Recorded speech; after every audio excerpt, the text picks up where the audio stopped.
Ma's machinations to get me married began the moment I was born, and I had rebelled against them ever since. Dad identified the strain of stubbornness as a classic Yu trait, and this failing of mine was excused, but only to a certain extent. I cleared my throat. Auntie Faye paused and smiled. "We're only trying to look out for your best interests." "I know I am," Michael interjected, "but I'm not sure about Faye." He tipped his head toward the registers. "I'm buying these. You two should figure out where you want to go for lunch." Auntie Faye grabbed my arm and steered me toward the fine china. Of all the goods in the store, these were the most appealing, with their beautiful patterns of florals mixed with modern designs and colors. A few months ago, I treated myself to a set of milk-white La Porcelana Bianca plates as an impulse purchase. The gorgeous, hollowed spiral design had a sculptural quality I could not resist. My dad praised my adult decision and excellent taste while we ate takeout tandoori chicken. Auntie Faye lowered her voice. "Any new predictions?" In addition to mahjong, it was a Yu family pastime to hedge bets on my predictions. To them, I was their beloved fortune teller. My gift was as accepted as the science of Chinese numerology or the zodiac charts my uncles consulted before making business decisions. "No, Auntie, thank goodness."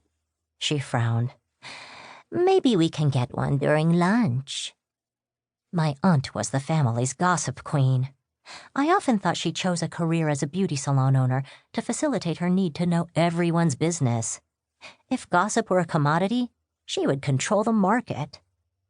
"Auntie, I am not a fortune vending machine." "I just want to be here if anything comes up." Uncle Michael, armed with a paper shopping bag, approached us. "Faye, why don't you go check out? I need to talk to Vanessa for a minute."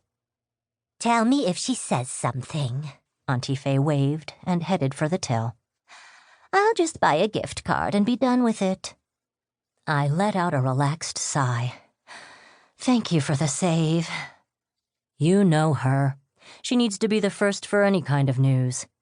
He wrinkled his nose, jarring his glasses a little askew. "How are you holding up?" "I feel the pressure. I already know Ma's planning something, but I don't know what. She is determined that I have a +1 for the wedding. At least you're good in that department. How are things with Jack?" "Good. I think I have prepared him for the family. He'll be ready for Cynthia's wedding." Jack McRae stepped into Uncle Michael's life 6 months ago, after I invited Michael to Jack's photography exhibit and introduced them. 2 months later, I had the formal pleasure of meeting him over hot pot. Jack was an energetic and passionate photographer. His photographs left me with an enigma. I wanted to know more about his subjects and the story behind them all. The portraits of my uncle were unabashed love letters, pictures that caught my uncle in his joyful moments. I didn't need to be present to know the photographer contributed to said happiness.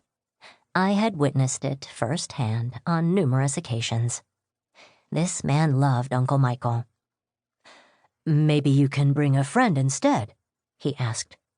"That might placate your mother for now." "I have no friends, unless you count the cousins, and one of them betrayed me by getting married." The horde comprised the 27 fourth-generation cousins. Not enough for a full football roster, but enough for 2 teams of softball in the summer. The sports activities were fun, but I preferred the wine and painting nights. "If you and your aunt haven't decided where to eat, I know just the place." He offered his arm and escorted me to the exit, where Auntie Faye was waiting.